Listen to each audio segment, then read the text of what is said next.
Salam bahagia. Kita bersama lagi dalam ruang bicara yang dibawakan secara live dan eksklusif kepada anda di Bernama TV. Satu lagi topik yang menarik sebenarnya telah pun kami sediakan kepada anda yang sedang bersama kami ketika ini.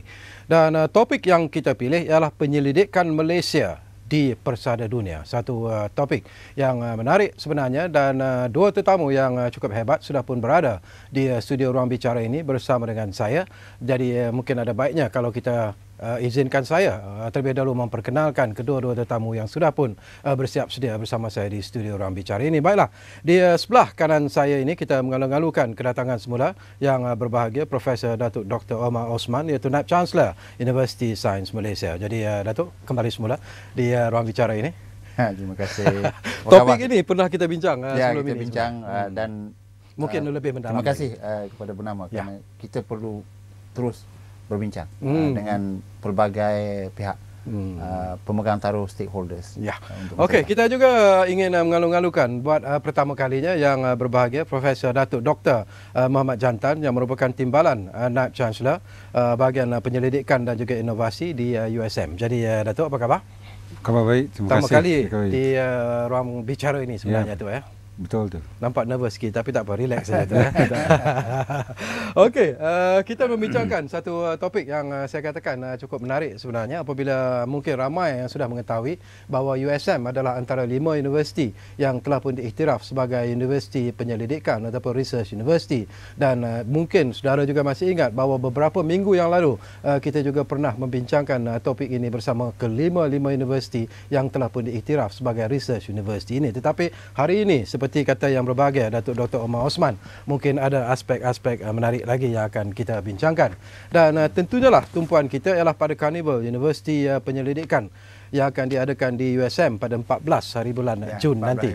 Dan itu juga merupakan satu aspek ataupun satu isu yang cukup menarik sebenarnya untuk kita sembang-sembang bersama dengan kedua-dua tetamu saya ini. Dan seperti biasalah, kami juga memberi peluang dan juga ruang kepada anda untuk memberi pandangan dan juga pendapat berkaitan dengan topik ini. Dan seperti biasa jugalah, gunakanlah dua talian yang telah pun kami sediakan kepada anda, iaitu di 0320594624 dan juga 0320594625. Baiklah, saya ingin memulakan sembang-sembang ini bersama dengan Datuk Dr. Omar dulu. Kalau Datuk masih ingat lagi, dalam program yang lalu pun kita sentuh lebih kurang perkara yang sama. Tetapi sejak 2007 USM antara universiti yang diiktiraf sebagai universiti penyelidikan ini, apakah secara peribadi sebagai seorang Naib Chancellor, Datuk merasa berpuas hati dengan apa yang telah pun dicapai oleh USM setakat ini? Setakat yang kita telah capai melalui usaha-usaha yang kita jalankan, kita sudah pun sampai ke tahap di mana kita merasakan bahawa apa yang kita rancang sudah pun tercapai, tapi masih lagi memerlukan pengukuhan dalam beberapa bidang, terutama bagaimana kita memula mempainkan peranan yang lebih penting kepada masyarakat, dan yang kedua bagaimana kita melonjakkan lagi penyelidik kita di persada antarabangsa. Itu yang kita cuba capai dan cuba hidangkan dalam Carnival RU nanti pada 14 hari bulan. Okey. Bagi pandangan Datuk Dr. Muhammad sendiri tu, apakah anda juga merasakan bahawa masih ada kelompongan yang perlu diisi, masih ada lagi ruang-ruang yang perlu dilihat secara serius, bukan saja oleh USM tetapi semua pihak yang terlibat sebagai universiti, research university ini? Okey, dunia penyelidikan ini sentiasa berkembang. Khususnya sekarang ini penyelidikan tidak lagi boleh dibuat di satu kawasan saja. Dia lebih melibatkan kolaborasi antarabangsa dan sebagainya. Jadi kita masih lagi kekurangan dari segi penglibatan penyelidik kita di peringkat antarabangsa, bekerjasama dengan rakan-rakan penyelidik di negara-negara lain, sama ada di negara maju ataupun yang masih lagi sedang membangun. Jadi dari perspektif pengantarbangsaan penyelidikan kita tu masih lagi agak kekurangan. Kenapa ini boleh berlaku Dr. Dia boleh begini, kita 7 tahun membina kerangka sebuah universiti penyelidikan yang kita tarafkan sebagai universiti penyelidikan yang sesuai untuk acuan Malaysia. taraf yang kedua ialah memastikan bahawa kita mula berada di satu kelompok di mana kita boleh mencapai dan kita boleh berganding bahu dengan pendidik-pendidik antarabangsa di peringkat yang tinggi. Dan pada 14 hari bulan nanti kita akan menunjukkan bahawa satu bidang besar dalam kejuruteraan dan teknologi itu sudah pun mencapai satu taraf di mana kelima-lima universiti ini sudah mula menampakkan bahawa kita sudah pun menerokai bidang-bidang yang dikatakan tadi. Dan bidang-bidang baru pula kita sedang melihat bahawa ini adalah potensi-potensi utama untuk berkolaborasi di peringkat antarabangsa. Dengan pendidik yang masih lagi kebanyakannya muda, kita mempunyai potensi masa hadapan yang besar dalam bidang ini. Okey, itu kita sentuh tentang kolaborasi di peringkat antarabangsa Profesor Datuk Dr. Mohammad. Tapi kalau kita melihat kolaborasi di antara universiti-universiti, 5 universiti yang terlibat dalam program ini sebagai research university sini, apakah ianya sudah ada satu kerjasama yang membanggakan, satu kerjasama yang erat dan kukuh? Masih lagi banyak ruang yang boleh diperbaiki. Sebab pada peringkat awalnya kita masih lagi bersaing. Tapi pihak kementerian telah pun menetapkan perspektif baru di mana untuk mendapatkan geran-geran pendidikan yang besar, kita perlukan kolaborasi sekurang-kurangnya 3 ataupun 4 institusi. Tak kiralah sama ada mereka itu institusi pendidikan ataupun yang bukan institusi pendidikan. Jadi secara tak langsung kita menggalakkan kolaborasi antara bukan sahaja institusi dengan institusi, tetapi juga antara industri dan universiti, supaya pendidikan itu lebih sesuai dengan kehendak industri kita juga. Dulu kita pernah sentuh kalau Dr. Emma ingat dalam program yang lalu kita juga sentuh tentang kolaborasi ini. Dan yang paling sukar ialah ataupun yang paling penting sekarang ini adalah kolaborasi di antara pihak universiti dengan pihak industri. Dan dikatakan di situlah timbulnya banyak masalah kerana ramai di luar sana yang mungkin tidak faham bahawa sekiranya ada benda-benda baru yang mungkin telah berjaya dicipta di universiti itu bukan mudah sebenarnya untuk digunakan ataupun ditukarkan untuk diindustrikan dalam bahasa yang mudah. Hari Sabtu ini kita akan ada satu forum khas yang akan membawa stakeholder daripada industri yang sudah ada pengalaman mengkomersialkan produk misalnya dengan universiti, berada dalam satu kumpulan yang berkolaborasi antara syarikatnya dengan universiti dan juga seorang daripada universiti di luar negara yang mempunyai sebuah universiti yang sememangnya berada dalam industri. Jadi hari Sabtu nanti dalam Carnival Universiti Pendidikan, kita bukan saja akan tunjukkan di mana universiti-universiti, 5 universiti ini berada dalam peta dunia dalam bidang kejuruteraan dan teknologi. Kita juga akan membawa beberapa orang daripada luar. Dulu kita cakap kita kena bawa ramai lagi daripada luar untuk bercerita dan berkongsi pengalaman mereka, bagaimana mereka bekerja dengan universiti. Dan ini adalah bukan lagi sesuatu halangan yang besar, cuma perlu ada pengukuhan dan perlu ada kerangka dan pemahaman. Jadi kita menjemput ramai kawan-kawan daripada industri dan juga universiti, dan kalau boleh rakan media juga untuk datang pada hari Sabtu nanti. Dan kita juga ada tamu khas yang akan juga menjadi ahli panel pada hari Sabtu nanti untuk cuba mendekatkan lagi antara industri dan juga universiti. Okey, cuba kita kongsi sesuatu dengan Datuk Dr. Mohammad Jantan sendirilah. Dulu saya pernah tanya soalan yang sama ini bersama dengan Datuk Omar. Mungkin masa itu jawapannya belum dapat dipanjangkan kerana ada 2-3 tetamu lagi yang menemani Datuk Dr. Omar ketika itu. Tapi hari ini mungkin ini masa yang cukup sesuai antara pencapaian yang boleh dibanggakan yang telah pun dari segi research yang telah pun dilakukan oleh pihak USM sendiri yang perlu diwar-warkan kepada masyarakat di luar. Okey, dari segi bilangan paten dan penerbitan, kami agak di peringkat yang menggalakkan. Sebab memang kita ada peneliti kita yang memang dah sampai ke tahap yang boleh dibanggakan di peringkat antarabangsa, sebab mereka kerja-kerja penelitian mereka sering kali cited oleh peneliti walaupun daripada negara maju. Dari segi patent pula, kita ada patent-patent yang telah dikomersialkan dan ada yang telah pun dapatkan patent di luar di pasaran antarabangsa juga. Tapi masih lagi ada ruang yang boleh kita tingkatkan lagi perkara itu.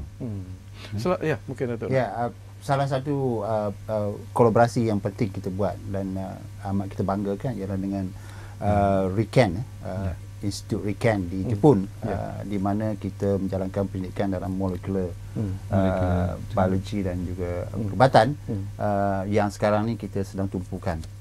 Yang lagi satu ialah dalam bidang vaksin teknologi yang kita lakukan bersama dengan Finlay Institute atau Institut Finlay di Cuba. Untuk vaksin ni contohnya kita mempunyai kerangka kerja untuk mengkomersialkan. Kita memerlukan rakan industri untuk datang dan melihat potensi pengkomersialannya. Dan proses ini sedang berjalan. Walau bagaimanapun kekangan besar ialah berkenaan bagaimana pelaburan itu dapat dilakukan dan bagaimana kita boleh memasuki pasaran itu dengan jelas bahawa pelaburan yang kita lakukan ataupun kita jalankan dengan rakan nanti akan mendatangkan pulangan yang sesuai. Saya tertarik hati bila Datuk sebut tadi tentang vaksin ini kerjasama dengan Finlay di Cuba. Kalau kita lihat ini satu perbandingan yang mungkin menarik sebenarnya. Cuba kalau kita lihat dari segi sosio ekonomi ataupun sosio politiknya menghadapi banyak masalah jika dibandingkan dengan apa yang kita nikmati di negara kita. Tetapi kenapa agaknya dalam hal ini mereka ke depan, jauh ke depan jika dibandingkan dengan kita sendiri? Yang pentingnya ialah kita dapati mereka memfokus dalam bidang-bidang di mana sudah dikenal pasti bahawa ini boleh menjadi peneraju kepada pembangunan mereka. Ini kalau kita hubungkan dengan Malaysia sekarang dalam masa hadapan, kerajaan sudah mengenal pasti beberapa bidang yang akan menjadi ketentuan di mana kita boleh bergerak lebih pantas.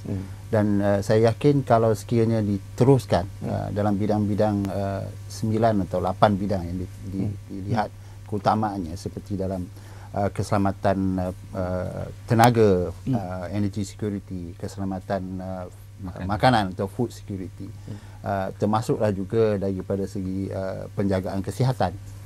Ini akan menjadikan apa yang kita lakukan itu boleh dilaksanakan.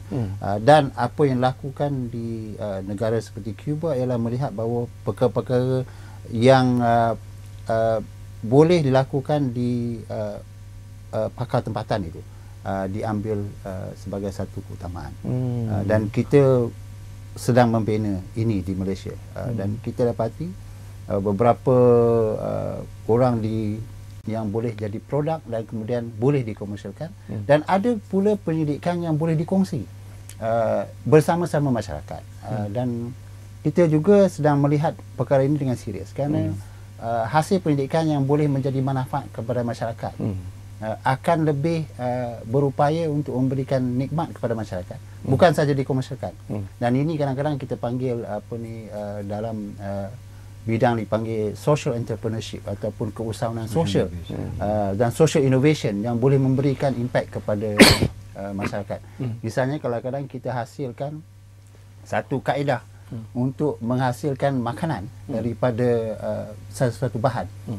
Dan ini kaedah itu kalau diaplikasikan kepada masyarakat di luar lebih bermakna daripada mengkomersialkannya kerana ia adalah kaedah yang boleh dipelajari.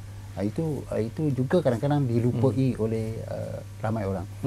Budaya pendidikan ialah bagaimana kita menerokai bukan sahaja menghasilkan produk tetapi juga melihat kepada bagaimana kita boleh melalui inovasi-inovasi yang lebih luas daripada teknologi dan produk. Ini kadang-kadang kita panggil social innovation lah, inovasi sosial dan yang kemudiannya boleh menjadi asas kepada perpindahan ilmu ataupun perpindahan teknologi. Tapi saya tertarik hati bila Datuk sebut istilah yang sering Datuk gunakan ialah mengkomersialkan bahan kajian itu. Tetapi mungkin ramai di luar sana yang tidak mengetahui bahawa proses yang perlu dilalui itu adalah merupakan satu jangka masa yang cukup panjang dan banyak rintangan-rintangan yang perlu dihadapi. Mungkin kita boleh hasil untuk kita hasilkan sesuatu vaksin saja pun Selepas dihasilkan satu produk di lab lah, iaitu selepas habis pendidikan, perlu melalui beberapa proses pembangunan produk itu sendiri. Kemudian perlu melalui proses clinical trial ataupun ujian klinikal yang juga masih mengambil masa bertahun-tahun, yang juga akan mengambil masa menelan belanja berjuta-juta ringgit untuk menghasilkan satu produk. Belum lagi menebusi pasaran. Kemudian bila kita kata produk itu boleh dikomersialkan, barulah produk itu akan melalui proses bagaimana ia menembusi pasaran. Dalam keadaan sekarang, banyak produk sudah pun ada kompetitornya ataupun pesaingnya. Jadi bagaimana kita boleh menyaingi apa yang ada di pasaran itu, ada satu lagi rintangan ataupun cabaran yang tidak boleh dan mampu dilakukan oleh universiti sahaja. Dengan sebab itu, kita di USM sendiri bersama-sama dengan beberapa agensi dan juga bersama-sama dengan beberapa syarikat dalam bidang elektronik telah mewujudkan satu usaha-sama yang dipanggil CREST ataupun Center for Research in Engineering Science and Technology, dan ini berada di kampus pendidikan USM yang dipanggil Science USM. Dan diketuai dan juga dipelopori oleh mereka yang di industri, dari universiti. Sekarang ini bukan saja USM, beberapa universiti itu bersama-sama untuk melihat bagaimanakah hasil pendidikan yang diasaskan oleh industri dan juga universiti kemudian akan boleh dihasilkan produk, kerana mereka sudah pun berada dalam bidang perniagaan. Dan itu mungkin formula yang boleh dilakukan untuk bidang-bidang yang lain. Jadi ini kita sedang terokai. Dengan sebab itulah kita dipanggil universiti pendidikan, universiti yang menerokai bidang-bidang baru, bukan saja dalam teknologi tetapi juga dalam bidang kerjasama pada masyarakat. Selain daripada CREST agaknya, program yang dipanggil CREST ini, Dr. Muhammad, apa lagi agaknya industri-industri yang mungkin telah mula menunjukkan minat untuk sama-sama terlibat ataupun bekerjasama dengan pihak USM dalam program ini? Okey, industri yang satu lagi yang agak banyak bekerjasama dengan USM ialah industri farmaceutical, khususnya bahan-bahan natural product. Ya, sebab di sains di USM pun kita ada bersama dengan Biotropic, kita mewujudkan satu makmal yang kita namakan CHES ataupun Center for Herbal Standardization. Tujuan dia ialah untuk mendapatkan apa yang pihak industri kata API ataupun active produk yang tu, saya bukan dalam bidang tu, tapi itu yang menjadi penting, sebab dalam kebanyakan herbal product ni yang active compound dia sikit je, dan dia tak begitu standard, dia banyak berubah-ubah, variasi. Ya, contohnya macam kalau kita kata tongkat ali, ya, active compound standard dia tak ada. Yang ada mungkin di US. Jadi kita terpaksa adakan di sini supaya kita boleh wujudkan industri farmaceutical. Okey, contoh macam yang tuan sebut Datuk sebutkan tadi lah. Kalau kita ambil misalnya tongkat ali lah. Sebenarnya research tentang tongkat ali itu siapa yang buat sebenarnya sebelum ianya dikomersialkan? Ramai. Banyak. Sekarang ni dia produknya dihasilkan untuk bahan-bahan menjadi suplemen, bahan untuk bukan untuk ubatan, sampingan. Dan ia proses yang lebih mudah. Tapi kalau nak jadikan ubatan, dia panjanglah seperti yang katakan clinical trial dan sebagainya, yang memerlukan pelaburan yang banyak. Dan kita di peringkat menerokai potensi-potensi dalam bidang ini, misai kucing, dan termasuklah kemudian dilihat bagaimana potensi-potensi lain untuk menjadi makanan sampingan dan sebagainya. Telah banyak dilakukan, dan ini memang menjadi salah satu kekuatan di USM sendiri. Cuma masalah dia sekarang ialah bagaimana kita membawanya ke satu tahap yang lebih tinggi untuk menjadikannya satu bahan food supplement ataupun makanan tambahan yang menjadi baik. Itu sudah pun ada dan kita sedang mengukuhkan itu, tapi salah satu asas lagi perlu. Dengan sebab itu di USM, di dalam kampus kita ada satu institut yang panggil Institut Pharmaceutical dan Nutraceutical yang dipunyai oleh Kementerian Sains dan Teknologi. Dan kita memang bekerjasama erat dengan mereka. Jadi kerjasama antara universiti dengan syarikat sudah ada. Kerjasama universiti dengan institusi pun sudah erat. Bukan saja di USM, di tempat lain pun ada, di UPM ada, UKM ada, dan di Universiti Malaya sendiri ada. Dan ini apa yang dipanggil ekosistem dalam sebuah universiti pendidikan yang perlu ada. Dengan sebab itu, sebuah universiti pendidikan selalunya dilihat sama ada dia mempunyai fokus kepada pusat-pusat pendidikan yang terutama seperti Datuk MJ kata tadi, di Kazan ada Institut Matematik yang 10 tingkat bangunan dia. Di universiti-universiti di Malaysia pun ada sedemikian yang fokus, dan terutamanya seperti USM, kita sudah pun memfokuskan bahawa sebuah tempat dipanggil kampus penyelidikan sudah dibina dan akan berkembang untuk membawa rakan-rakan daripada industri dan institusi yang lain untuk bekerjasama di situ. Baik, kita akan sambung lagi nanti kerana kita diarah untuk berehat sekali lagi, dan mungkin setakat ini belum lagi ada pemanggil-pemanggil yang memanggil kita, tapi saya percaya mungkin mereka juga sedang mengikuti apa yang kita bincangkan ini di ruang bicara ini atas tajuk penyelidikan Malaysia di Persada Dunia, dan banyak lagi aspek-aspek menarik yang boleh kita lihat sebenarnya, dan juga boleh kita terokai bersama dengan kedua-dua tetamu ini untuk mengetahui sejauh manakah ataupun masa depan yang menunggu sebenarnya daripada segala bahan-bahan penyelidikan yang dilakukan bukan saja oleh USM tetapi 4 universiti lain yang turut diiktiraf sebagai research university di negara kita ini. Kita berehat buat seketika, anda jangan ke mana-mana. Kembali semula sebentar saja lagi bersama kami, Ruang Bicara, mana lagi kalau bukan Bernama TV.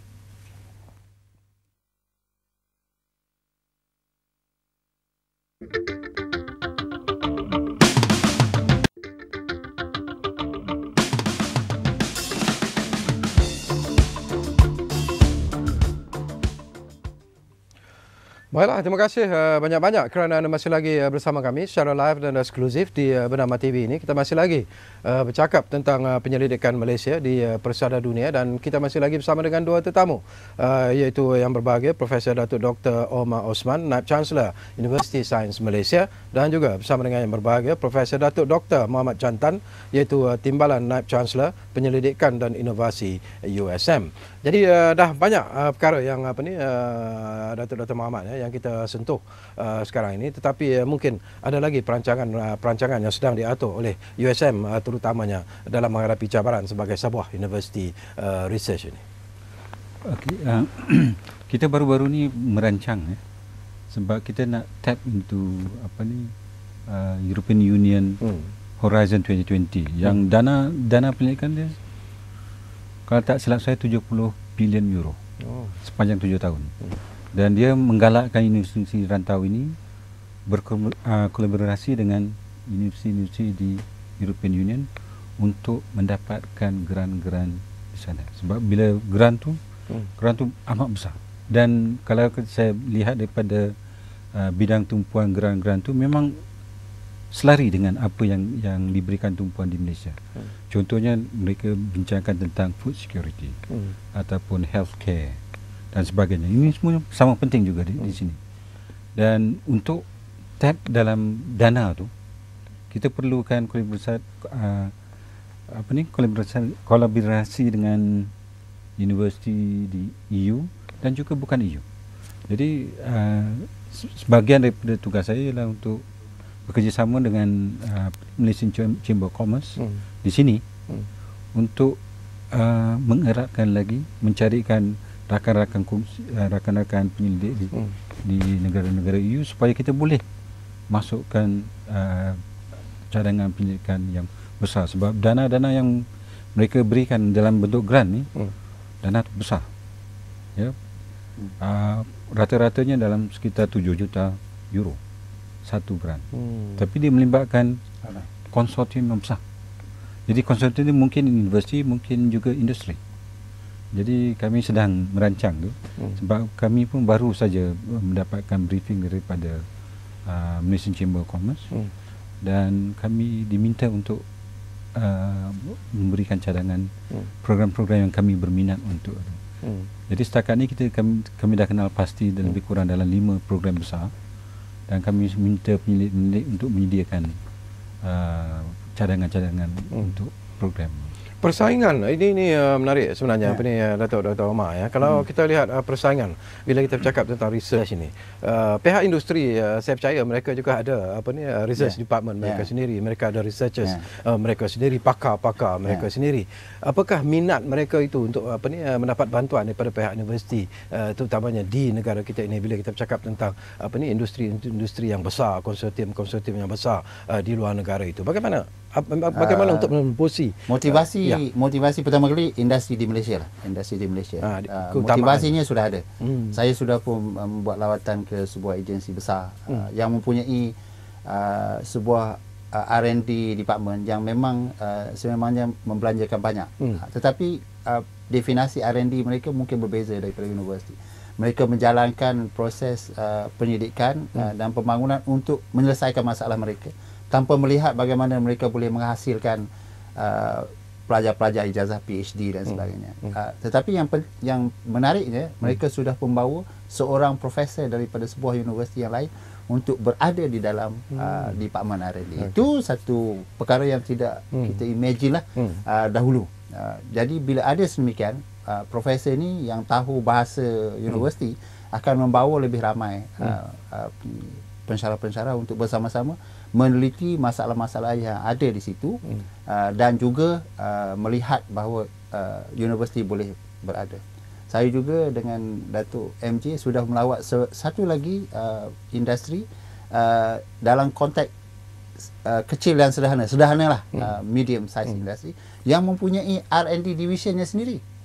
Dan ada beberapa orang pelajar dari USM yang sedang menjalankan pendidikan di universiti yang bekerja dengannya. Itu juga adalah satu perkembangan yang menarik dalam ekosistem pendidikan di Malaysia dan pembangunan pendidikan dan pembangunan. Dan kalau sekiranya kita berkolaborasi dengan universiti di luar dan mereka mahukan kita berinteraksi dengan industri, kita sudah ada linkages.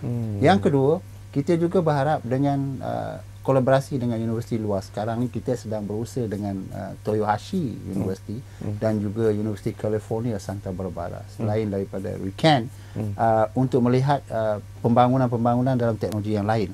Dan kita berharap kalau sekiranya kita ingin mendapat grant yang banyak, rakan-rakan ini contohnya dan universiti lain yang mempunyai rakan-rakan yang lain akan dapat mengumpulkan. Tak nampak keseluruhan produk ni. Dia mungkin 1% saja daripada produk akhir. Ya, contohnya kita ada seorang penyelidik yang cuba menyelesaikan masalah haba dalam microchip. Produk dia hanya menyelesaikan selaput itu saja. Itu hasil penyelidikan dia. Walhal yang pihak industri nampak produk keseluruhan. Jadi yang apa yang kita hasilkan tu tidak akan diketahui. Tapi orang industri tahu. Yang ini dihasilkan oleh milik di USM yang menyelesaikan masalah haba saja. Sebab sekarang ni kan chip bersifat laju. Jadi bila laju dia keluarkan haba yang banyak. Kalau haba tu tidak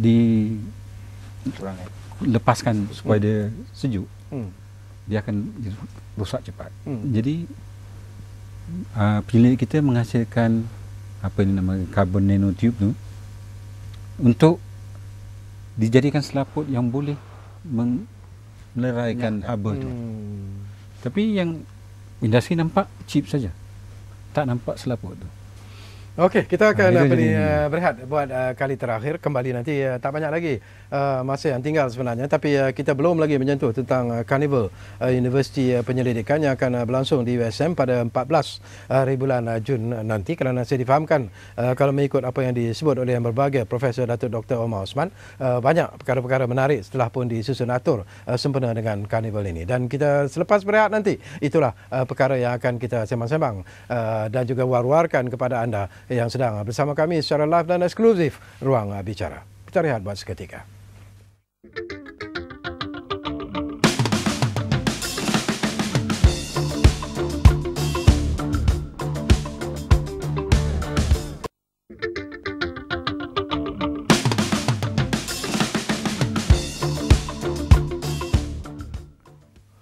Baiklah, tak banyak lagi masa yang tinggal sebenarnya. Kita hampir-hampir berada di penghujung ruang bicara ini. Jadi barangkali ini masa dan ketika yang baik sebenarnya bagi Datuk Dr. Omar untuk menyentuh tentang Carnival University penyelidikan yang akan berlangsung di USM pada 14 hari bulan Jun nanti, dan mungkin melalui Carnival ini apa yang penting ingin kita ketahui ialah masyarakat mungkin akan turut melibatkan diri dalam Carnival ini, tetapi yang lebih penting barangkali ialah untuk memberi rangsangan kepada pelajar-pelajar kita untuk meminati bidang sains dan teknologi dan inovasi ini. Jadi Datuk. Terima kasih Syarawi. Kita sekali ini yang ketiga pertama diadakan di UC Melaya, kemudian di UC Putra, dan ini yang ketiga diadakan di USM. Dan kita adakan ini 2 hari sebenarnya, 13 hari bulan dan 14 hari bulan. Kita ada satu pameran untuk melihat bagaimana 5 universiti pendidikan ini berada di persada dunia dalam bidang kejuruteraan dan juga teknologi. Itu kita akan tunjukkan. Kita berada dalam 200 teratas universiti-universiti di dunia dalam beberapa bidang kejuruteraan dan teknologi. Hampir semua hampir bidang semua. Ini satu kejayaan yang amat dibanggakan dalam masa 7 tahun saja. Yang kedua, kita akan ada forum industri yang akan bersama ialah Yang Berhormat Menteri Pendidikan 2 Datuk Seri Idris Yusof, dan juga panel daripada Jepun dan 2 daripada industri. Ini adalah satu sesi perkongsian yang baik. Tapi yang menariknya, kita akan membawa lebih kurang 200 orang pelajar dan juga dari sekolah dan juga beberapa college di sekitar Pulau Pinang untuk berada dalam satu pertandingan inovasi yang akan boleh jelaskan oleh Datuk MJ. Dan juga akan ada satu sesi motivasi dalam bidang sains sains otak atau brain science, teknologi hijau dan beberapa bidang lagi untuk melihat bagaimana kita boleh merangsang pelajar-pelajar untuk minat dalam bidang sains, teknologi dan juga matematik. Mungkin Datuk boleh silakan. Bagi pelajar-pelajar sekolah kita rasakan untuk merangsangkan minat mereka dalam bidang sains dan teknologi ini, kami adakan apa yang kita sebutkan sebagai Innovation Challenge, cabaran inovasi. Ada 3 peringkat. Peringkat pertama tu dia menguji keupayaan mereka dari segi IQ mereka. Yang innovation kedua ialah menguji bagaimana mereka boleh menggunakan bahan-bahan buangan untuk menghasilkan sesuatu yang bermakna ataupun berguna kepada masyarakat. Dan yang ketiga ni ialah innovation yang betul-betul menguji prinsip-prinsip sains. Contohnya seperti prinsip propulsion. Bagaimana dia menggunakan kertas boleh mewujudkan roket yang boleh terbang jauh. Ya, ini antara tiga sebab kita adakan 3 peringkat sebelum sampai ke peringkat akhir. Dan kumpulan sekolah ataupun kumpulan sekolah yang menang akan mendapat hadiah berbentuk piala yang disumbang oleh Menteri Pendidikan 2 dan juga hadiah wang sampingan untuk sekolah mereka. Jadi kami harapkan ramai pelajar-pelajar sekolah selain daripada mereka yang mengambil bahagian juga, penyokong mereka dan juga ibu bapa, supaya kita rasakan penyelidik masa depan yang mereka yang ada minat daripada sekarang. Jadi apakah Datuk Dr. Omar yakin bahawa dengan segala program yang begitu menarik sebenarnya mungkin akan dapat memberikan satu suasana ataupun satu ekosistem yang lebih menarik sebenarnya, dan mungkin sekaligus kita sedang melihat bagaimana kita boleh kalau saya pakai memasyarakatkan universiti penyelidikan.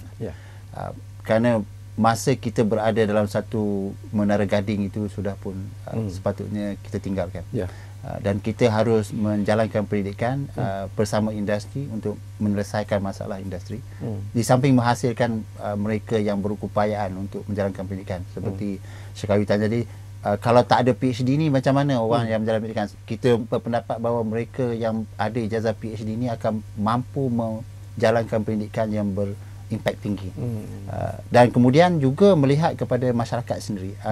Apa masalah masyarakat yang boleh kita selesaikan melalui penyelidikan yang bersistematik. RU Carnival ni kalau kita boleh lihat nanti kita modelkan, kalau boleh kita bawa merata-rata tepat untuk memotivasikan dan membawa anak-anak muda kita di peringkat sekolah dan kolej matrikulasi misalnya ataupun STPM untuk berminat menjadi seorang daripada penyelidik-penyelidik pada masa hadapan yang boleh memberikan impact yang tinggi dalam bidang sains, teknologi dan juga kejuruteraan dan juga perubatan. Bila Datuk sebut memang saya tertarik hati, terbukti Datuk MJ, kalau kita lihat kejayaan yang dicapai oleh sekolah-sekolah tertentu misalnya dalam pertandingan-pertandingan yang berbentuk inovasi telah menunjukkan satu peningkatan yang cukup menarik. Kita bukan saja menang di peringkat kebangsaan, malah di peringkat antarabangsa pun ada sekolah-sekolah kita yang telah pun berjaya memenanginya. Jadi apakah ini satu indikasi bahawa sesungguhnya rakyat Malaysia ini di kalangan pelajar-pelajar di peringkat sekolah menengah sudah pun menunjukkan minat yang cukup besar sebenarnya? Memang betul. Memang minat di peringkat sekolah memang dah bermula daripada awal lagi. Tapi yang kita hendakkan ialah sebab mereka tak nampak apa yang sebenarnya pendidikan, apa yang dijalankan, aktiviti pendidikan yang dijalankan. Jadi dalam karnival ni kita nak tunjukkan betul-betul apa yang sebenarnya berlaku dalam pendidikan. Sebab itu kita jemput mereka-mereka yang pandai memotivasikan pelajar-pelajar sekolah, khususnya seperti seorang yang berkaitan dengan neuroscience. Neuroscience orang bincang tentang otak, tapi tak nampak. Betul. Jadi kita nak bawa mereka dan tunjuk sendiri bagaimana pendidikan yang berkaitan dengan otak ni sebenarnya berjalan. Jadi Datuk di penghujung ni barangkali ada. Saya sebenarnya kalau saya tengok pada masa hadapan, kita harus berbangga dengan bakat-bakat yang ada di universiti dan bakat-bakat yang ada yang masih lagi di sekolah. Macam saya katakan tadi, kita sekarang sudah mula melihat anak-anak muda kita dahulu yang kita ajar di sekolah, di universiti, sudah pun menjadi pensyarah yang sudah pun hampir-hampir ataupun akan dan telah menjadi profesor pun. Dan ini adalah generasi-generasi yang masa hadapan yang kita perlu bina, sokong untuk mereka membawa Malaysia ke tahap negara maju. Tanpa mereka, Syakawi, Malaysia mungkin akan lambat sikit untuk jadi negara maju. Mereka kita perlu beri sokongan, rangsangan daripada sekolah lagi. Dengan universiti pendidikan sebagai sebahagian dari pemangkit pemajuan negara. Itu penting. Okey, sebelum kita berpisah, ada 1 minit yang saya bagi pada Datuk. Apakah dengan peruntukan yang lebih besar sekiranya disalurkan oleh kerajaan kepada semua universiti yang terlibat ini, sesuatu yang luar biasa mungkin akan dapat dicipta? Peruntukan yang sesuai. Kalau luar biasa banyak pun, kalau kapasiti untuk kita menghasilkan, menyampaikan produk yang sesuai itu masih lagi belum ada. Tetapi dana bukan saja untuk menyelidik, dana perlu untuk membina infrastruktur, peralatan yang sesuai, terkini, di mana pendidikan itu dilakukan dan keputusannya ataupun apa yang kita dapati dari resultnya itu diterima di peringkat antarabangsa. Makmal yang berakreditasi tinggi juga diperlukan. Ini adalah pembangunan infrastruktur yang perlu dirancang bersesuaian dengan kemajuan teknologi pada masa kini dan terkadang. Baik, terima kasih banyak-banyak kepada Profesor Datuk Dr. Omar dan terima kasih kepada Profesor Datuk Dr. Muhammad kerana sudi bersama dengan kita. Dan saya juga secara peribadi pun ingin menghadiri Carnival University penyelidikan ini yang akan berlangsung pada 13 dan 14 hari bulan nanti. Mungkin ada sesuatu yang menarik. Dan kepada anda yang berada di luar sana, bukan saja di sekitar Universiti Sains Malaysia di Pulau Pinang, tetapi mungkin daripada luar juga, terutamanya pelajar-pelajar harus menggunakan peluang dan kesempatan ini untuk sama-sama menghadiri karnival ini, kerana mungkin dari situlah akan timbulnya inspirasi, dari situlah mungkin akan timbulnya motivasi kepada diri anda sendiri yang mungkin berminat dalam bidang-bidang penyelidikan seperti ini. Baiklah, terima kasih kepada anda yang menumpukan perhatian bersama kami di Ruang Bicara ini, dan kami berjanji Ruang Bicara akan terus berbicara bersama anda dari masa ke semasa. Assalamualaikum, jumpa lagi.